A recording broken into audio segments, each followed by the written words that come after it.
I'm Dan Pennington. I'm the president of the Vail Health Foundation. We work to raise money to support Vail Health initiatives as well as our community partners. And we're very excited to partner with Vail Valley Partnership on today's exciting program with Christine Whelan, Dr. Christine Whelan. So again, welcome to everybody for making time to come today.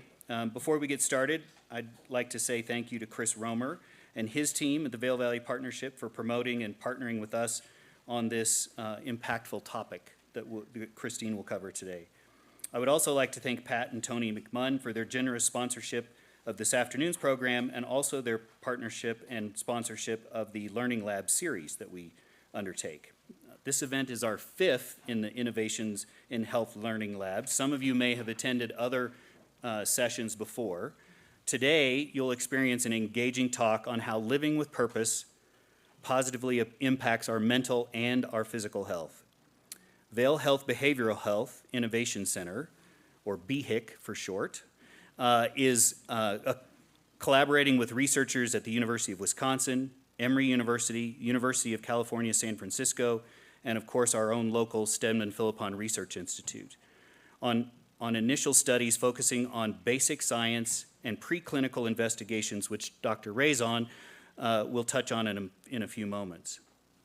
Through a lead gift from Mike and Mary Sue Shannon, BHICK was designed to enhance behavioral health for residents and patients in Eagle County and beyond.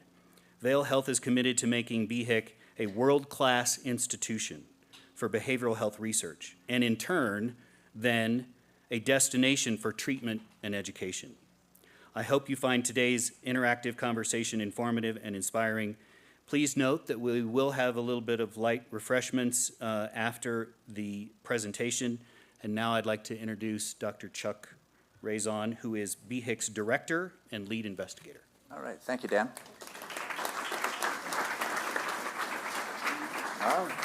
Well, good morning, everybody. Dan made my job easy. I was going to say some of that. We also collaborate with Harvard and the University of Groningen in the Netherlands, who are doing these wild mathematical sort of studies with us on some of our treatments.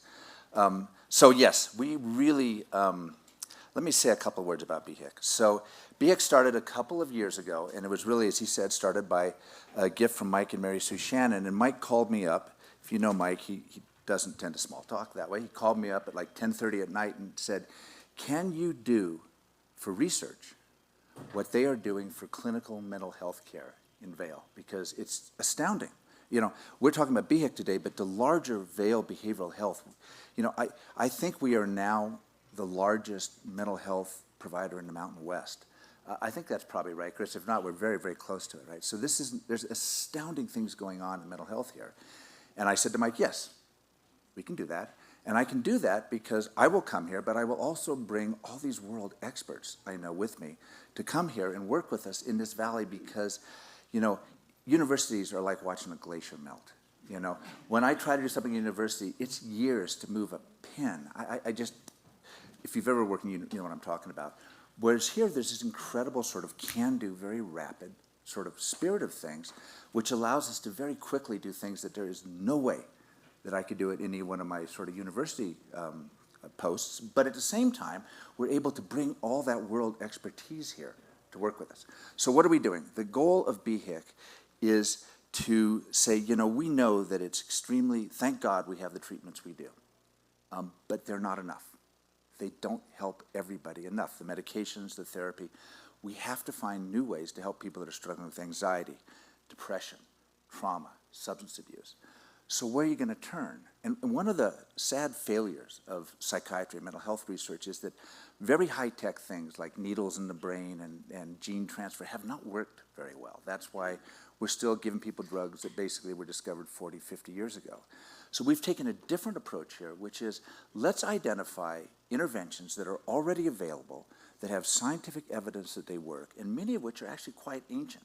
So I say, you know, we're going to do novel things. So our first two studies, one is looking at heat, and one's looking at psychedelics. These are interventions that have been used for thousands of years in thousands of cultures because they produce sort of behavioral benefits. So let's take these treatments and let's figure out how we can make them work better and how we can make them work safer, right? So for instance, with the heat, we know from work that we've done over the years that if you take folks who are really depressed and really cook them up hot, most of them feel considerably less depressed for a number of weeks, right?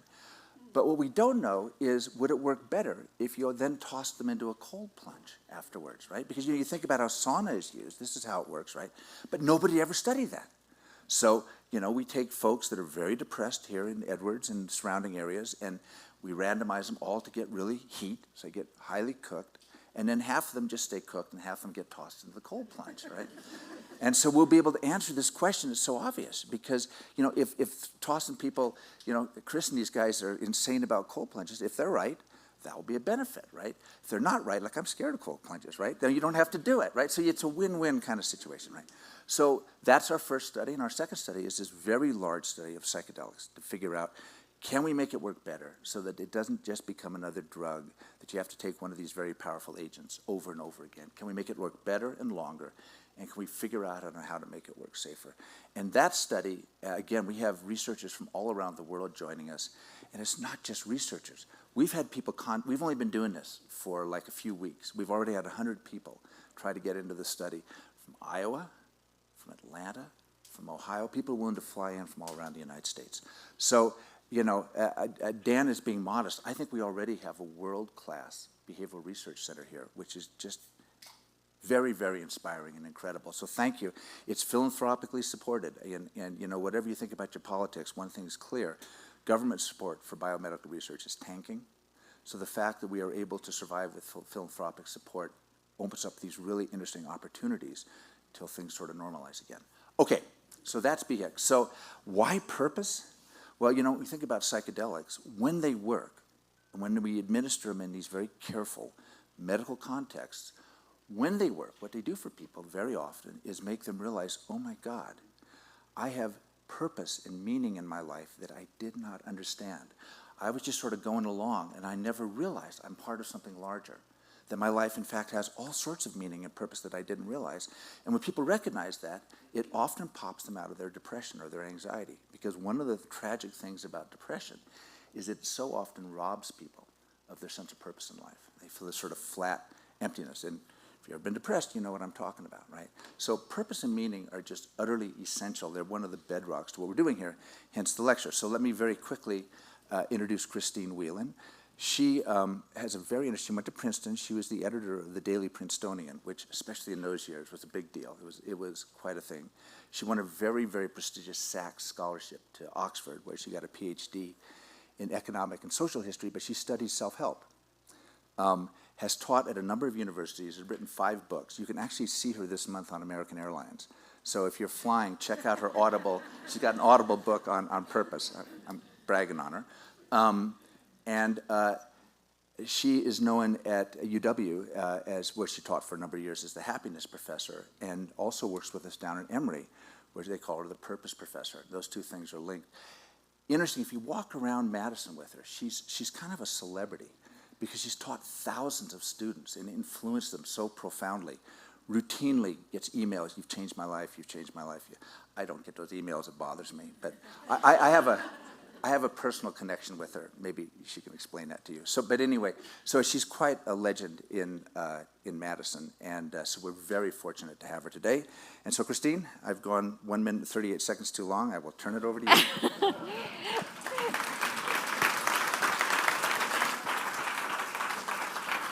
Thank you, sweetie. How's that for the connection? So when I was young, my parents would put me to bed, and then they would go and have an adult dinner, right? Okay, so they would have this adult dinner where they would talk about adult things that I was not supposed to hear about. And so, of course, clever kid that I was, I would immediately get out of bed and sneak down the hallway and listen in just around the corner so I could hear their conversations. My father was a corporate lawyer. He did most of the listening.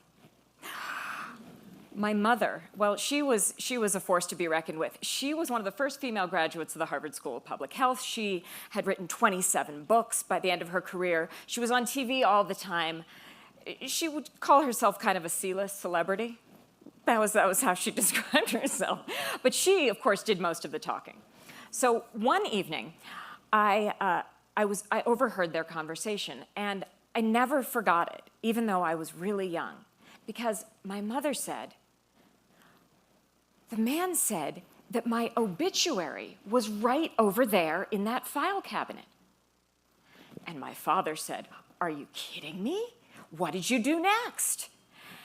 So it turns out that my mother had been at the New York Times offices being interviewed for another story, and the obituary editor, kind of like trying to mess with her, was like, hey, you know, your obituary, the B copy, the sort of the base of it that reporters tend to write as a way to sort of get a head start on things, was in the file cabinet on the side. And so what my mother wanted to know, what my father wanted to know, what I want to know, and probably what you want to know, is what was in it? How are people going to remember us? What is the legacy that we're going to leave? And so what my mother and father were discussing that day was sort of what is the measure of a life? And can it really be in a filing cabinet? So this was a conversation I overheard when I was really young. I'd say I was 5 years old. My father says maybe 7 or 8. But even at that young age, I was transfixed by this idea of meaning and purpose in life. So by the time I was 25, I was finishing my Ph.D. at Oxford, not on the things that you're supposed to study at Oxford, like, you know, medieval history and Chaucer and stuff. No, I was reading the best-selling self-help books of the last 50 years and trying to find out why people spent their hard-earned money on this self-help advice. By 35, I was the happiness professor at UW-Madison, teaching a class called Consuming Happiness, about the intersection of happiness and well-being and our money. So how could we spend our money in a way to maximize our happiness? And by 45, I was the purpose professor at Emory University, which all of these titles I think are so cool within the academy because, as you might imagine, the administrators did not give them to me. These are all student-led titles because of the topics that I teach. So as the purpose professor, I really wrestle with these big questions of what matters most to me. Why does it matter? How do I make it happen? At all sorts of ages and stages of life. And so what I want to do today is give you 3 takeaways of all of these decades of research, of teaching, of work with thousands of students, with hundreds of executives, as I've wrestled with these questions, not just in the academic, in the clouds, but really in the pragmatic of how to live a life of purpose. So, the first thing that I want to convey to you is that purpose is a verb. It's something that we do each and every day. And I'm going to prove it to you. The second is that purpose is pro-social. It's not about me, me, me. It's about the community. It's about what brought you here today. And the third is that purpose is not something that you find under a rock somewhere. It doesn't come down from on high. Purpose is something that you build brick by brick. All right, so with these 3 ideas, these are the core ideas of sort of how to create a life of purpose. And what I hope for us today is I hope to sort of teach you something, but really mostly to inspire you that purpose is not this big, scary thing. My hope is to demystify this concept and help you apply it in your everyday lives. All right, so the first way to do this, of course, though, is to get a definition of purpose. Yes? Right, all right. So some people, like academics, define purpose as a singular life aim, the why behind everything you do. I don't know about you, but that definition terrifies me. Do you have a singular life aim? Because I don't. I mean, it depends on the day. It depends on what hat I'm wearing in all of my various roles. All right, so this idea of purpose as a singular life aim, that's how a lot of people define it, and then they turn it into a noun. They turn it into a thing that you find once, you check it off, oh great, I have my purpose in life. Next. Instead, I define purpose in a much more active way, as a purpose mindset. So a purpose mindset, I believe, is something that you can do each and every day when you use your gifts, what you're good at, in keeping with your values, what you care about, to make a positive impact on the people and the ideas and the causes that you care about most. Now, for me, anyway, when I define purpose that way, it becomes a lot less scary and a lot less finite and a lot more a choose-your-own-adventure kind of, right? You can figure out what you want to bring to each and every day with this purpose mindset. It's a way to help you make decisions. Well, how am I using my gifts in keeping with my values to make a positive impact if I make this choice versus this one? But the other awesome part about this definition is that it really embraces the fact that purpose is a verb. It's something that you do. It's active. And by the way, purpose, no matter how you define it, really always is a verb. It's just that in our cultural lexicon, we tend to talk about it as a noun, as a static thing. And I don't know, that's a whole lot more scary and a whole lot less actionable. So the first thing to know in this is that purpose is a verb. It's something that you do. And honestly, when we have a sense of purpose, it really supercharges everything else that we do. Because purpose and goals are often things that get mixed up. Purpose is sort of the why that you're doing something. Goals are the how to make it happen. But most of us, when we start out thinking about what we're going to do in a day, we think about our goals, right? We think about our to-do list. Yeah? But without that larger why, it's really hard to get things off the ground. Purpose you can see as sort of like rocket fuel to make what you care about actually happen in the world. Now, research also backs this up. So in the last couple decades, there has been a tremendous amount of research within positive psychology on the role of meaning and purpose in life. The way that these studies usually are done is you're given a purpose inventory and you get a purpose score. And no, the researchers don't tend to share the purpose score with you, but what they do is they take that score and then they ask you a whole bunch of other questions. And then they see the correlation between your purpose score and how you answer questions of, say, depression and anxiety, happiness, questions of how happy and thriving your life is in terms of your relationships, in terms of how much you like your job. What we find is that purpose is positively correlated with all sorts of really, really fabulous elements of life, really the good life that we are all seeking. All right, so purpose tends to be correlated with better sleep, longer life, lower risk of heart attacks, higher incomes, and interestingly enough, having a sense of why. When I say that's the rocket fuel for your goal achievement, well, it also helps you achieve your goals in general.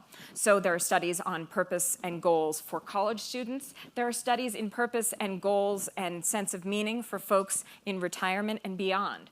So all of these studies have been done to really show that a sense of purpose in life is good. This, of course, you know, right? You know this. Purpose is good. What most of those academic studies do not tell you, though, is, like, how do we get more of it? When I usually list all of these sort of purpose and, the positive correlations around purpose, I get to the point where I almost feel like I'm on QVC selling a multivitamin, right? Like, so in 3 easy installments of $19.99, you too can have purpose. By the way, if I could do that, I would not be here. I would be pumping out the vitamins. I'd be, But actually, it's even better because you can build purpose in your life. This is not something that you have or you don't. This is something that you can build. And what I want to do is give you some simple exercises to show you how to put more purpose into your life starting today. Most people think about purpose statements. You've heard that. You've heard about purpose and mission statements, yeah? So when people think about purpose and mission statements, they mostly think of like big things that hang on a boardroom wall or like a life purpose statement or a career purpose statement, right? Well, we're going to turn that on its head because while those are lovely, they also freak me out because, who knows? Life, things happen. Thinking about purpose as a verb means thinking about purpose on a day-to-day basis. So what I'm going to encourage us to do today is a little exercise to think about purpose as a verb, purpose as a daily act, and a daily act starting today. So we are going to do your daily purpose statement. Now, a bunch of you are sitting here thinking, oh no, I did not realize. I thought I was just going to get to listen to a talk. I didn't realize she was going to make me actually do stuff. I know. So the thing is, I've got 5 kids. I teach college students. I'm all about making people do all sorts of interactive stuff. Okay, so at your seats, you have all sorts of fun things. All right, so what I would like you to do is there is an index card and a pen at your seat. That's what we're going to start with first, all right? So I'm going to ask you 3 questions, because if you remember, the purpose mindset definition is how am I going to use my gifts in keeping with my values to make a positive impact? So I'm actually going to start with values, not with gifts, because values is always the hardest one. And so we're just going to do the hardest one right out of the gate, all right? So here we go. So the question for this is, it's only lunchtime. You've got a big rest of your day ahead of you. What value do you want to guide you for the rest of today? Write down one value that you want to guide you for the rest of the day. Some of you are already writing. Others of you are like, oh man, a value.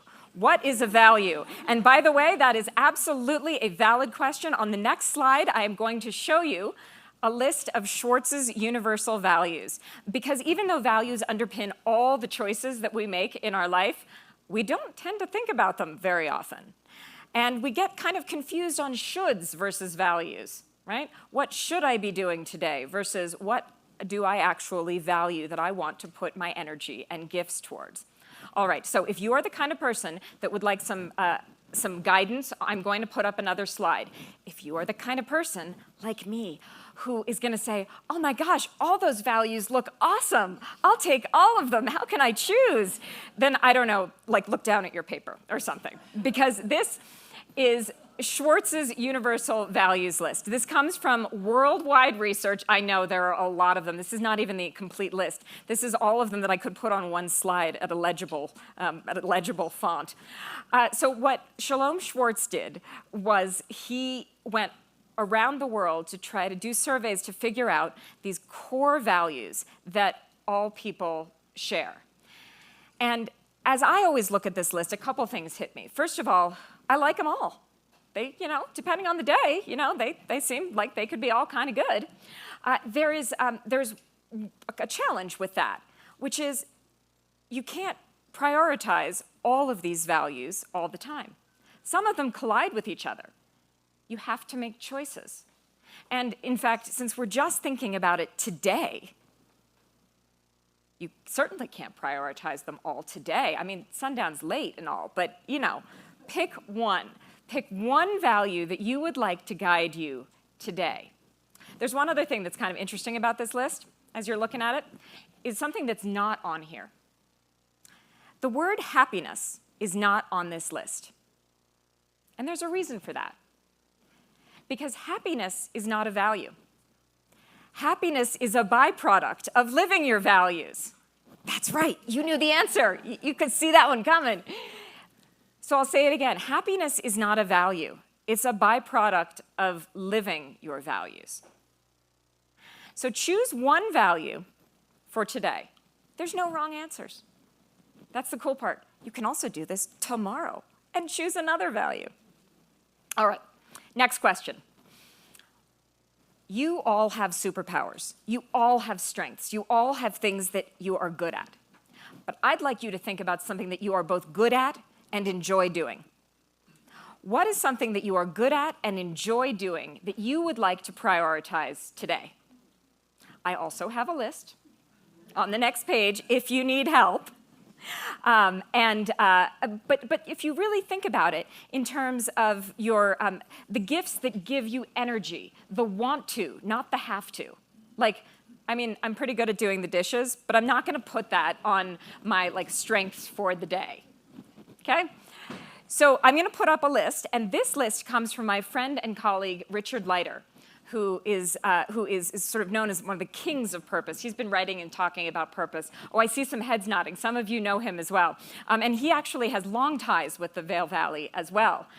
So Richard put together a list of strengths in terms of active words. And this is what I love about his list.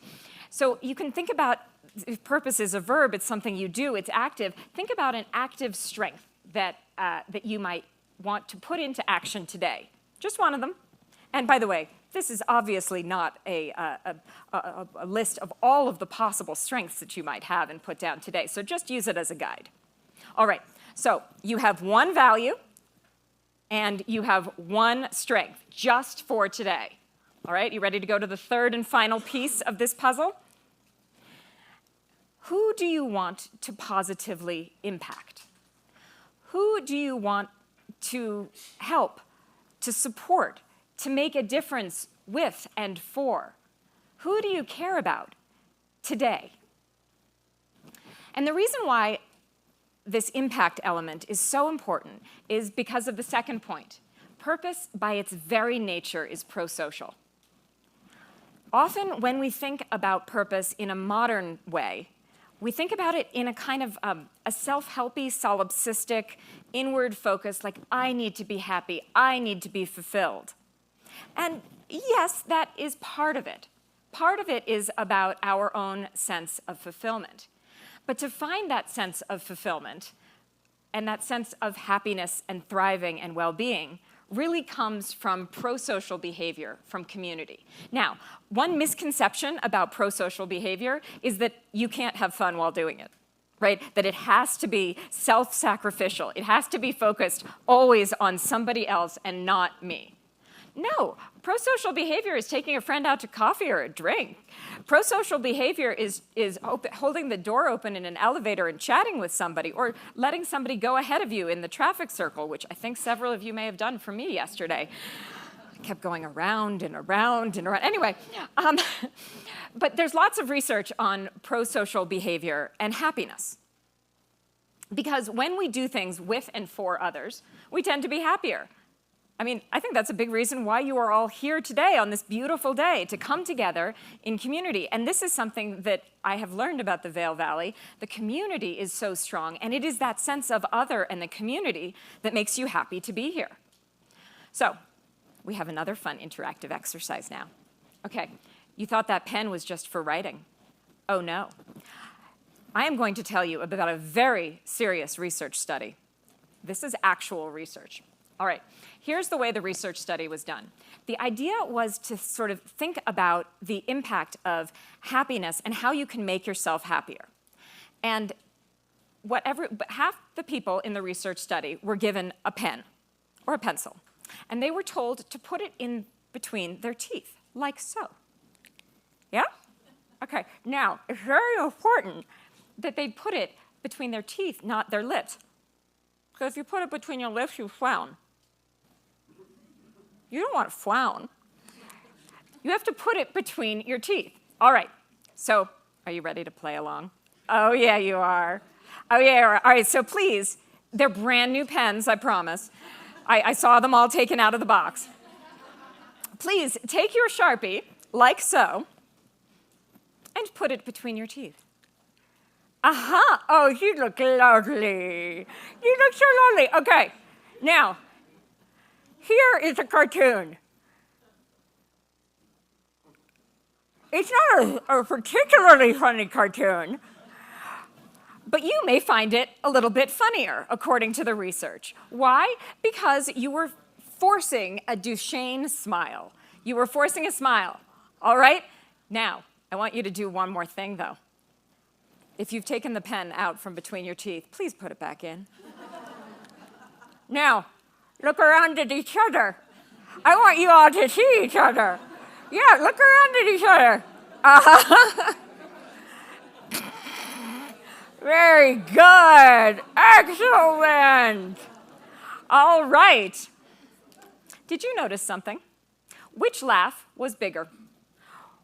Which laugh was larger when I showed you my New Yorker cartoon? Or when you all looked around at each other with the pens between your teeth? It was the second, right? Pro-social behavior and happiness are incredibly linked. When we come together and do something together, when we do something silly, when we learn together, when we play together, when we are in community, it boosts our sense of happiness. Now, this is not surprising then that the things that we are passionate about and the things that when we talk about purpose, that passion and purpose are often words that are linked together, right? You want to do something that you're passionate about. But when we think about passion, often we think about passion in terms of a me, me, me kind of thing. Like, what am I interested in? But there is something that an author pointed out years ago that I really love that links passion, purpose, and pro-social behavior all together. And it's embedded in the word passion. Passion is about passing the I on. It's about using your gifts in keeping with your values to make a positive impact, to pass it on.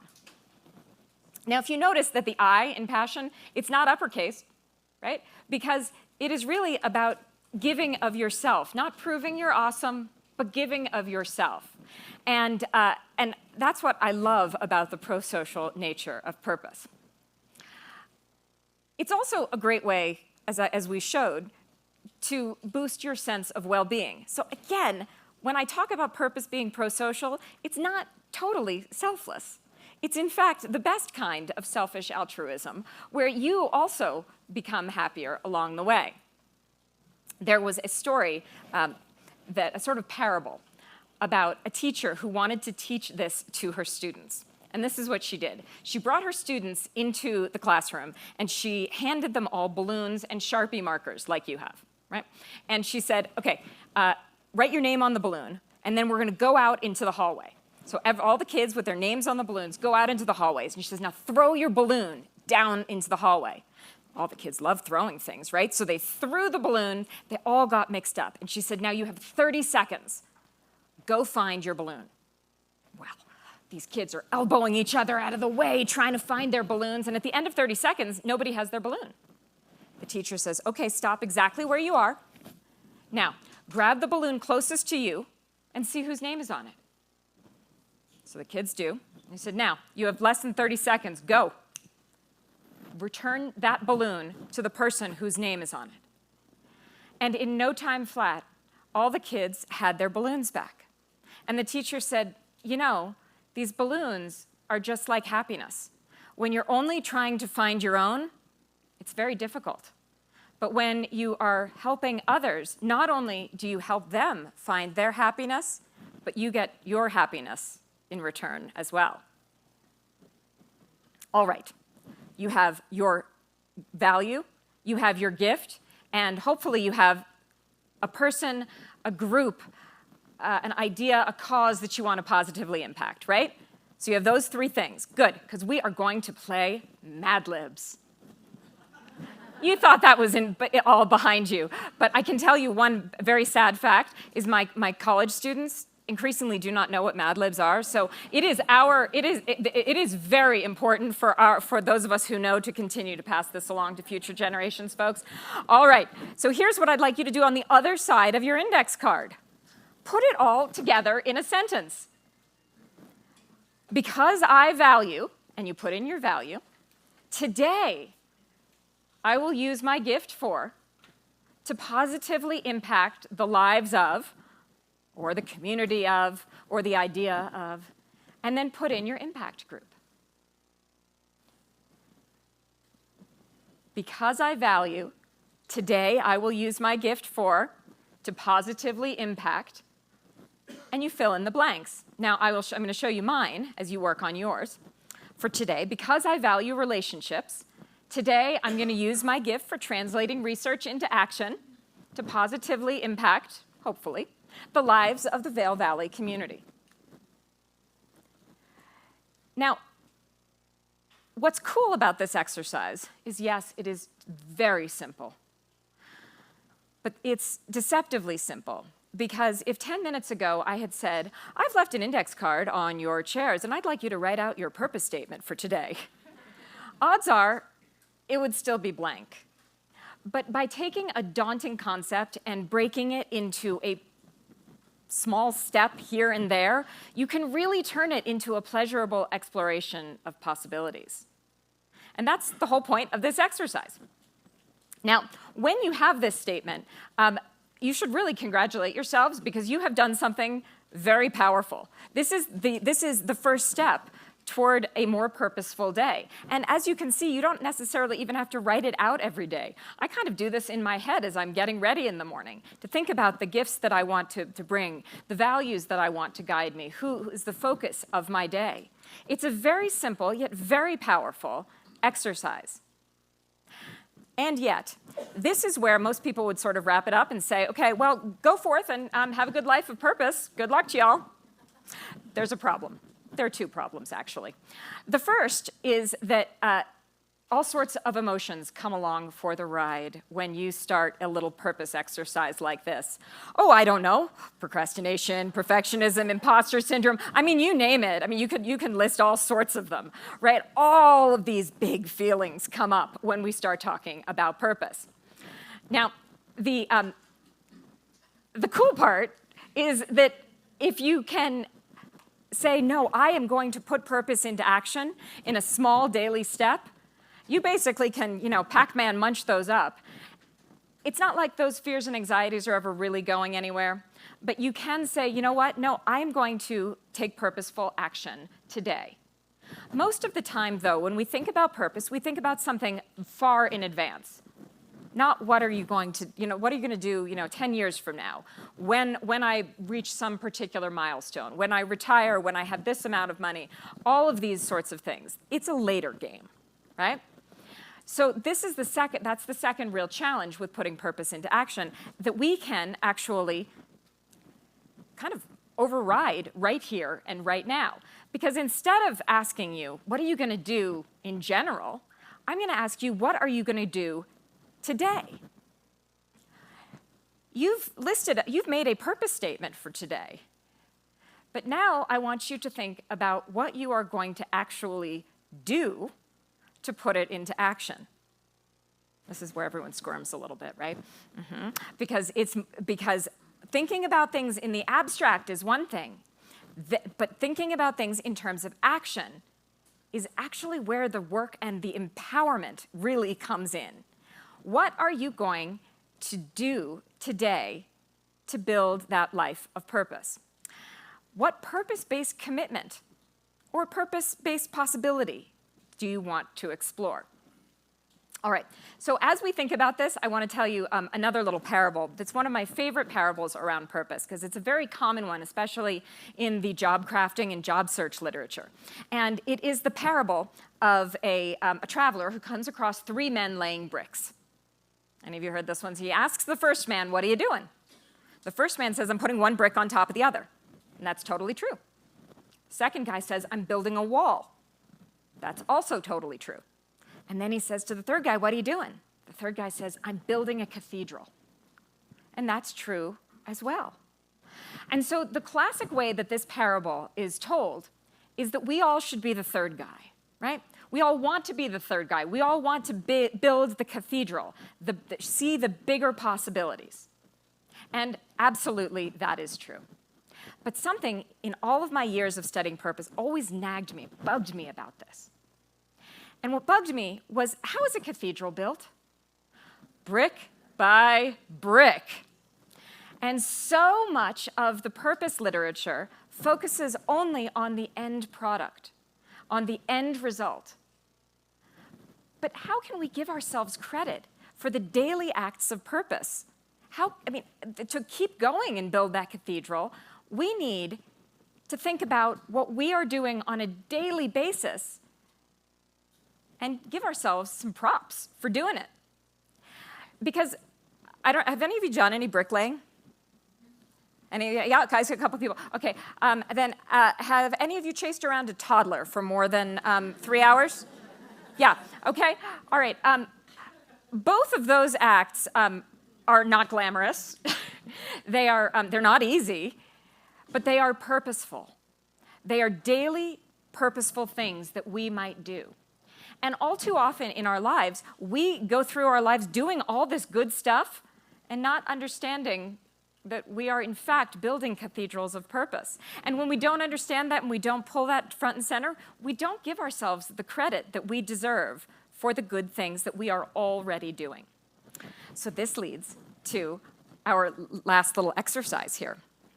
At your chairs, all of you also have a brick. Okay, fine, it's a piece of wood, but it's much easier to write on this piece of wood than it is to write on a brick. Because what I'm going to ask you to do is to write a purpose-based action that you want to take today, this summer, this year, a shorter time horizon, not like in your whole life, but a purpose-based commitment that you want to make to build something within your families, to build something within the Vail community, to build something within your organizations and within the groups that you care about. Because there are lots of things that we can do, but focusing only on the big, the cathedral, doesn't give ourselves credit for the things that we can do today. And one way to look at this is, oh, you can't actually accomplish much in a day. The other way to, though, the more, I think, emotionally powerful way is look what you can do in a day. And look what you do each day. Now, as you're thinking about this, and I do hope you will write on your bricks. Pretty please. Because there's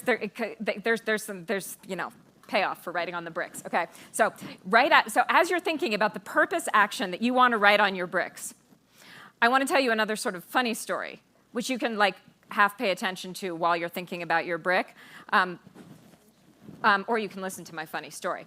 So the thing about purpose and doing daily purpose is that I have had these lessons told to me in theory, but you actually have to experience it. So recently I was in Nashville, and I was at a work thing, but of course I broke away because Nashville's awesome, and you can go shopping there on the main drag, and I went to Boot Barn because I was going to buy myself a pair of boots.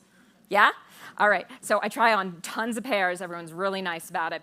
And this really nice guy that's helping me, I find the perfect pair of boots. Loving the boots, yeah, okay. I find the perfect pair of boots, and the nice guy is checking me out. He's like, you know what, I'm gonna get you a brand new pair. So he runs to the back, gets me a brand new pair. I go back to my hotel. I put on my boots. I go out, and I get all sorts of compliments all night long. Get back to the hotel room, and I quickly realize I got a problem. The boots won't come off. Now, I'm not saying I just tried a little. Oh, no. I was in my room for 30 minutes. I tried the door jam method. I tried I even tried one where I had where I was sitting on the bed and I had the dresser drawer going and I'm pulling. I am sweating. I am trying to get these boots off because I'm alone in a hotel room in Nashville. I definitely considered sleeping in the boots. But then I decided I should probably be a big girl, and I went downstairs to the front desk. Excuse me, sir. Hi, I can't get my cowboy boots off. Guy looks me up and down and says, well, you ain't the first. So he says, hey, Jimmy, hey, Carl. And I'm like, wait, what's happening here? He calls two other guys over, wherein there is one guy pulling the boot off, there is another guy holding me steady, and there is a third guy telling me when to point my toe and when to arch my foot to try to get it out. It really required 3 men to get these boots off. Now, this is a funny story. I hope you're still writing on your bricks and not distracted so much by my boot story, my friends. But the point of this story is that those guys just thought I was, a crazy lady who couldn't get her boots off. But what they did not realize, but what I realized, was that they were doing incredibly purposeful work that evening. Right? It seemed like a little nothing thing, but I was going to have to sleep in my boots otherwise. by helping me get those boots off, by being nice about it, by being supportive and friendly, by coaching me through it, they were quite literally bootstrapping purpose. And I really love this idea of daily purpose and bootstrapping purpose, because this is a practical way that we can all think about purpose with a little p, right? And so big P purpose is that cathedral. Little p purpose is what you can do on a daily basis.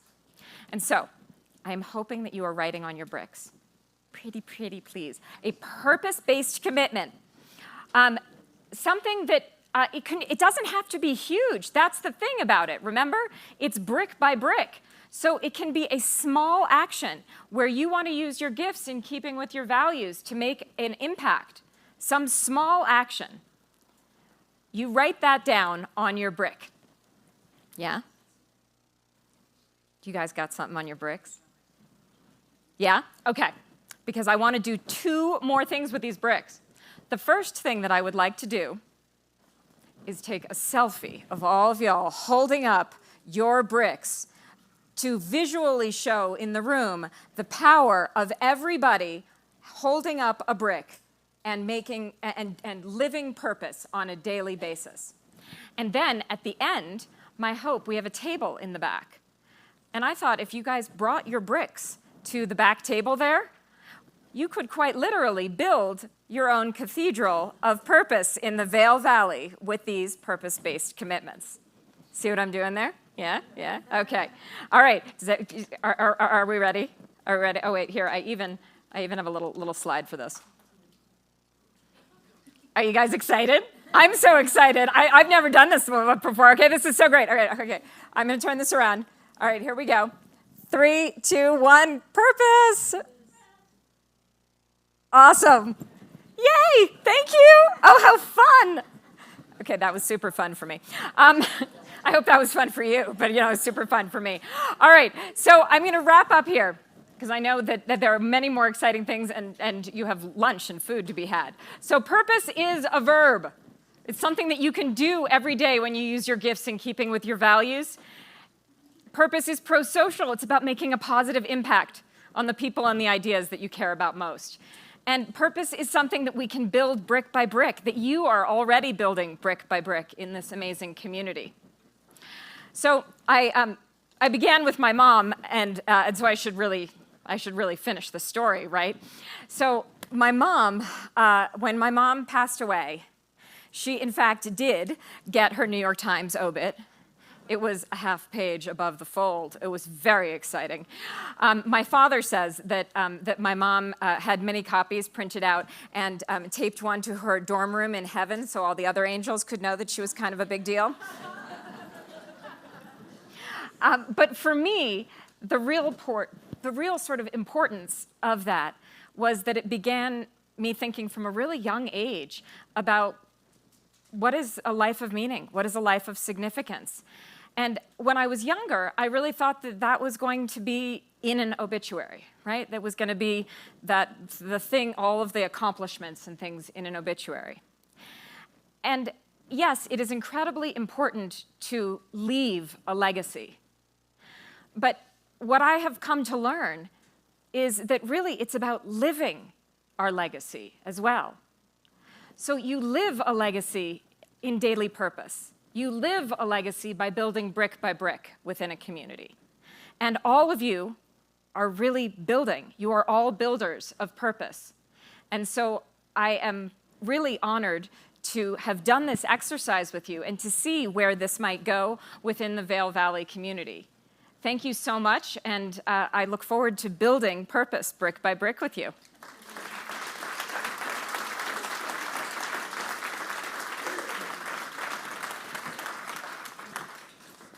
Where's Kayla?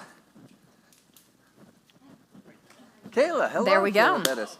You're going to, why don't you introduce yourself, and I think you're going to moderate the questions. Oh, good. Hello. Yeah, you too. Hello, everyone, and thank you so much. Wasn't that amazing? That was incredible. That was incredible. Thank you so much, Dr. Whelan and Dr. Raison. My name is Kayla Bettis. I am the manager of high acuity services here at Vail Health Behavioral Health. And it's so wonderful to be here and facilitate some of your questions because a lot of what we have built, what we have expanded upon in our services to provide to the community are a true testament of what we just heard today. And I'm really excited to hear from all of you as to how we can talk about how this relates back to the community and what you're taking away from here today on your bricks and what you really want to see as a sense of purpose moving forward and what we can discuss here with our two panelists up above. Anyone? Anyone have any questions? I can walk to you and we can do an over-under on if I fall. I wore Metropolitan footwear. Oh, yeah, those are fabulous. Yes. They are really good They're shoes. really fabulous Oh, shoes, though. thank you. Thank you. My real question. Can you hear me? Yeah. Yeah. Yes, My go real ahead. question is, are those the same boots, and how do you get them off now? Are they the I'm- same boots? I am very worried about this. I know. So You don't have to answer My that. brother-in-law over here is claims that he's an expert at taking off cowboy boots, and so he's going to help me get them off because I have because they're still very difficult to get on and off. They do look comfortable. They're incredibly comfortable on, and so if any of you have other suggestions about this, please do let me know. They're fabulous boots. The boot jack does not work. They are like 9 levels past boot jack. I don't know. I think I don't know. I got to do squats in them, but thank you. Yes. Gives a new definition of stepping out on faith. Yes, Ooh, exactly. that was good. Exactly. That was very good. Well, first of all, thank you so much for making such a complex concept so simple. I mean, extraordinarily simple. And one of the things that I've been struggling with, and just curious with all the research that you had, is that I had to let go of my identity before I was able to do that exercise that you just had us do with authenticity. And I'm just curious where your thoughts are around identity, authenticity, and your true purpose in life. It's an excellent question because it really kind of gets to that pressure around shoulds versus values. I think most of us are socialized to have a long list of shoulds, what we should care about. And not all of our shoulds are bad, right? I mean, there's plenty of things that that are part of our shoulds that actually we do care about, but part of choosing a sense of purpose in an authentic way is really thinking about values in terms of want to, really care about, and what am I willing to actually choose to put into action today above other things. So, for example, I'm often torn in terms of what I want to do in a day. And Chuck notes this, that the thing that I gravitate toward all the time is reading for 45 minutes with my kids. I love reading with the kids. I spend tons of time doing it. It's not because I should, because that's like what a good mom does. It's because I actually really enjoy it myself. And so when you think about identity and authenticity, thinking about what actually brings you joy, not what you think should bring you joy. Yeah, it's really, so in fact, doing that goes against your shoulds. It does go And against my shoulds. It's worth talking about because it gets very much, I think, it's your identity issue and like who we think we should be. Yeah. You want to elaborate a little on Yeah, that? so I mean, as I talked about a little bit with my parents, I was raised as the only child of like some very high achieving parents. So the idea that I have 5 kids and I drive a minivan in the Midwest and that I spend all this time with my kids and reading books to them, I don't think that would be considered a success by a lot of the standards that I was raised by. Those are some of the shoulds, but I really value it. And it is who I am. And I have become a much happier person. You know, married to a psychiatrist, it's also helpful. But I've become a much happier person as I have embraced that. Yes, I think that's a really key point. You know, I talk about this. I teach undergrads at Emory. And one of the things in our classes we try to emphasize is just this idea that a lot of times we don't really know what we want to do. We don't really, or we just won't let ourselves get there. One of the interesting things about psychedelics when we use them for depression is when they work, And nothing works all the time, but when they work, they tend to do that. People have this awareness like, oh, this is actually what I really am. What I really am is, and you see very often that they're already moving that direction, but this is what's so powerful, people. They feel this sort of sense of liberation. They can be who they are. Because if you can find out who you are, or get a better sense of who you are beneath the identity, I love that idea, because our identities can be heavy burdens for all of us. You know, if you can feel down into what your heart and soul really are, and then find ways to maximize that in my experience, that's been one of the most powerful ways to begin to get the purpose to be sort of spontaneous. Because there's a big, big gap between want and should. The shoulds are much harder to activate than the wants. You know, we live in an evolved world, and evolution uses want as a way to drive us forward. So if we can find ways to convert our shoulds, or transmute our shoulds when we need to deal with them into wants, that's a very powerful way to also sort of activate purpose, because then it becomes spontaneous. You want to do it. That becomes very exciting. It To does. create your own identity. Absolutely. Yes. Thank you for that question. I appreciate that. There was a question here, and then we'll go over to the side, if that's okay. I'll go Yeah, ahead and ask. yes. And I may not have been the only person that struggled with this, but when we were doing the exercise, I wrote down my value, and then I wrote down my problem-solving skills, is what I wrote. And my value was in direct conflict with what I felt like my strengths were. And I don't know if anybody else experienced that, but nobody but me did. I'm wondering, what do you do when you discover that what you think you value and what your strengths are in complete conflict in a way with each other? I'm sorry. Is that weird? I'll let her go. but No, it's- go. You go. No, you I go. know. I want to think about it for a minute. So you go Oh, okay. first. Well, I thought I knew your answer. Okay. All right. Fine. Okay. So first of all, it is not only you, and it is a. I try to see all of these elements as not hard and fast and finite, because there's probably one definition and one way to view your strength, and then one way to view your value that are in competition with each other. And then there are other ways to see this where they can complement each other and balance each other out, where they can work together.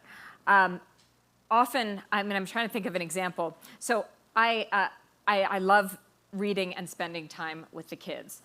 I also really love teaching and being out in public speaking. Those are in direct conflict with each other, because I can't be on the road giving a speech and reading for 45 minutes to the kids that same night, right? And so those are colliding. So I have strengths that collide with some of my values. Now, I also have different values and different strengths. And so I kind of think about it, when you think about it as a daily purpose statement, you can think about it as your Thursday value and strength and your Saturday value and strength. And I know it sort of almost sounds frivolous to say it that way, but it really opens up a lot of possibilities, because we contain multitudes, right? This is like this idea of not one singular life aim. So maybe one day you're going to focus on that value more and use different strengths associated with it. And then another day, you're going to focus on a particular strength and you have different values associated with it. Does that generally make sense? Yeah. And I'll add, yes, and it can be very I win. difficult, right? So, yeah. So, Point to the right. I'm going to start keeping score. Okay, good. Sometimes that can be a suggestion that you should change your life, right? I mean, it's really interesting, but sometimes it can be that. But sometimes it's possible, if you can look at it a certain way, that there may be ways that those two oppositional things can be brought into a higher synthesis, or into a more fruitful way of doing things. Opposites are very often surprisingly similar to each other. So I don't know what your situation is, but it would be worth a thought on whether, in fact, that apparent conflict or opposition, is there some way of merging them up at a next level where they could do something different? Because a lot of times, it's those things inside of us that are at war with each other, or that don't fit into a nice box, where there's a lot of growth. Because from that, new things can arise. So again, that's gets the another way point. of thinking It's all right. about it. Yeah, okay. 0.5. Okay. Yeah. I get a 0.5. Well, it sounds like a way to honor yourself, right? And so much of what you explained, Dr. Raison, is the innovative treatments that you are bringing to the BHIC, because when we think about so many of the people that we work with, some of the patients we discuss, it's, oh, I've tried all of these things, but then it kind of squashes or dims the things that I love so much about myself, right? I might feel a certain way in these types of treatments, and I want to try something new that's more authentic to maybe who I could really be, and how can I go about doing that in a healthier way, Yep. right? And that's Yeah. what you're trying to build. Yeah, and I'll make a right? comment about that. So we're not going to get a show of hands here, but you can think within the quietness of your own heart. Have you ever taken an SSRI? Prozac, Paxil, Zoloft, Celexa, Lexapro, one of those drugs. A lot of people don't get enough benefit from them, but some people, including me over the years, when I've been depressed, they worked great for me.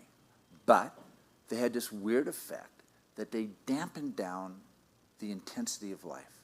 They dampened down that kind of magic. And I've had patients say, I stopped taking this medicine because I couldn't cry at my friend's funeral, for example, right? And that's part of what they do. We now know they do that for a lot of people. And people often say, there's two of me.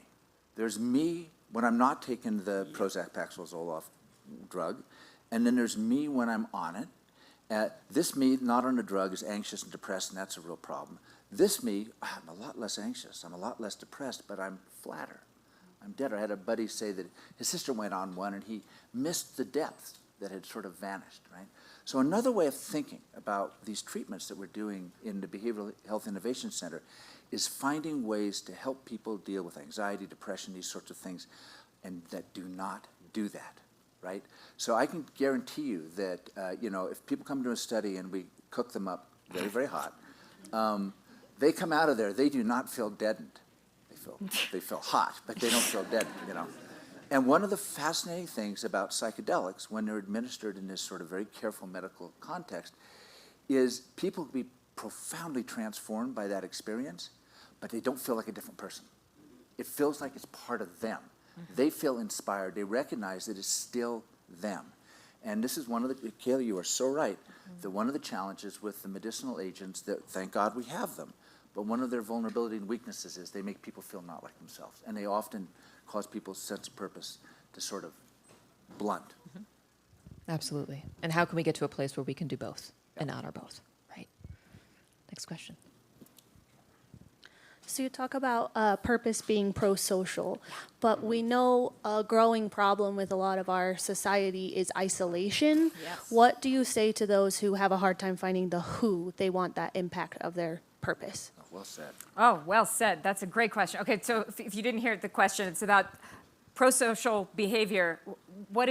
How do you help somebody find the who that they want to help?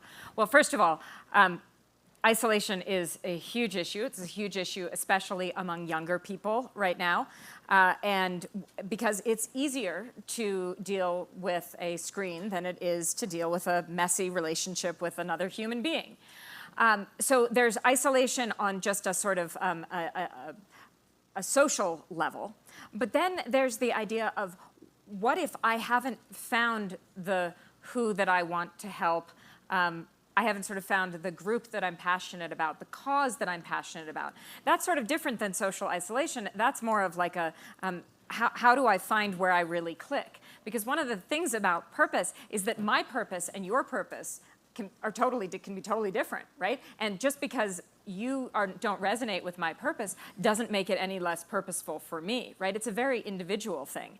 Oftentimes people think, oh, you just got to find the right, place to go, and you will find purpose, with any particular group.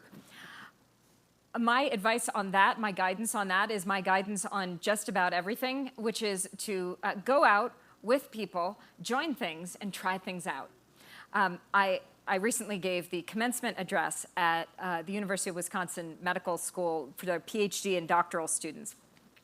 And one of the core elements of my talk was about saying yes to opportunities.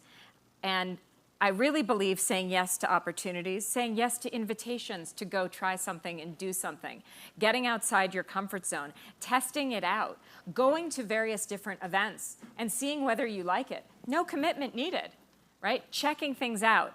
That's the way that I have found we are more likely to sort of find the people and places that we resonate with. I don't think it's a matter of research online. I think it's a matter of boots on the ground.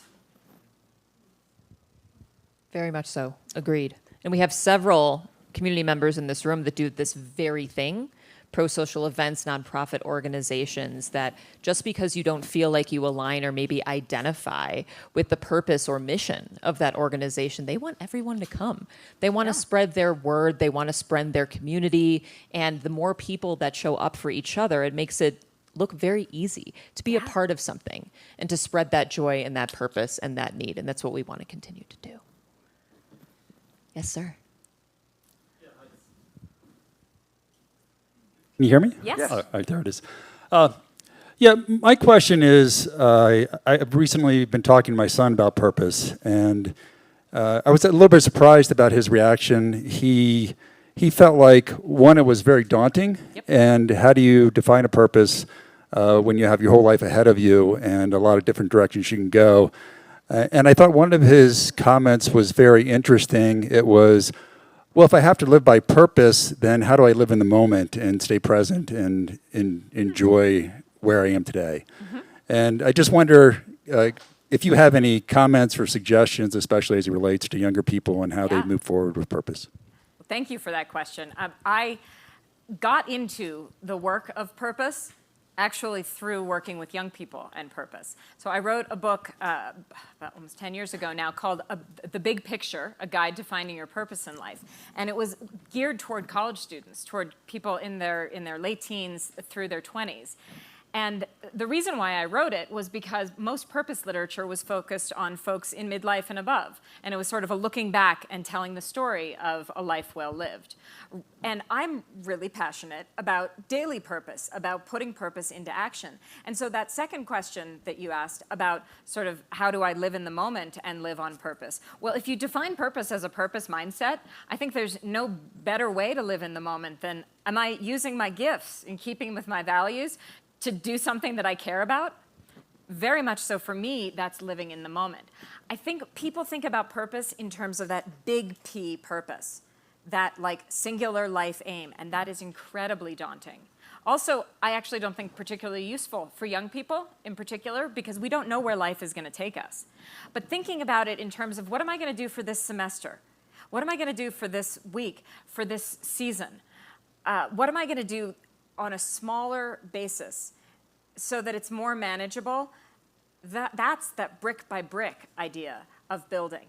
And not everything that you do and that you think is purposeful is going to end up as part of your sort of overarching life purpose and narrative. Have any of you looked at the files on an old laptop of yours and see how many projects and various things that you've started and that you've forgotten about over the years? Oh, yes, right? Not everything we do turns into like a big thing. That doesn't mean that it's not purposeful, because we're learning and building and growing as we do it. So that's what I would tell him, and I can send him a copy of my book. And Thank you. Yes, next question. Hello. Many years ago, hi. Am I on? You're on. yes. Okay, thank you. Many years ago, well, as you see, there's a lot of older people here. Yes. And we got a group together with a geriatrician and a Ph.D. nurse geriatrician or geriatric nurse. And it was when Atal Gawande's book came out, Yes. Being Mortal. And I think, again, we're all talking about the younger people who want to find purpose and how do they live their life. But I think it was a challenge for a lot of us in having this discussion of, I'm retired, and what do I do now? So what do you suggest for those that are retiring and trying to find not just their value as their job to move forward? Absolutely. So thank you for that question. So I started with young people, and then immediately I started working with AARP. And I worked with AARP for almost 10 years on the idea, on the concept of purpose and meaning at all life stages of transition. This is actually the next book that I'm working on. Because I actually believe that purpose and these messages of purpose are timeless, not in particular life stages, but in the idea of times of transition. As we're thinking about what we're doing now and where we want to go next, that's when purpose bubbles up as really important in our lives. And so rather than thinking about purpose as a noun, as something finite, or something attached to a career, or even attached to a particular role in life, if we think about purpose as using these myriad gifts that we have in different ways that are in keeping with our values on different days, to make an impact in different groups, then honestly, this is not tied to any particular job, any particular role, any particular age or life stage. This is really about how am I not just leaving a legacy, but living in a way that feels good for me and feels empowering and happy for me. So I actually love that purpose is one of those elements that really speaks to people of all ages and in different ways at different times of their lives. So yes, I think a purpose mindset is really a fantastic way to approach it at all ages. Living a legacy, not leaving a legacy. And we have room for one more question.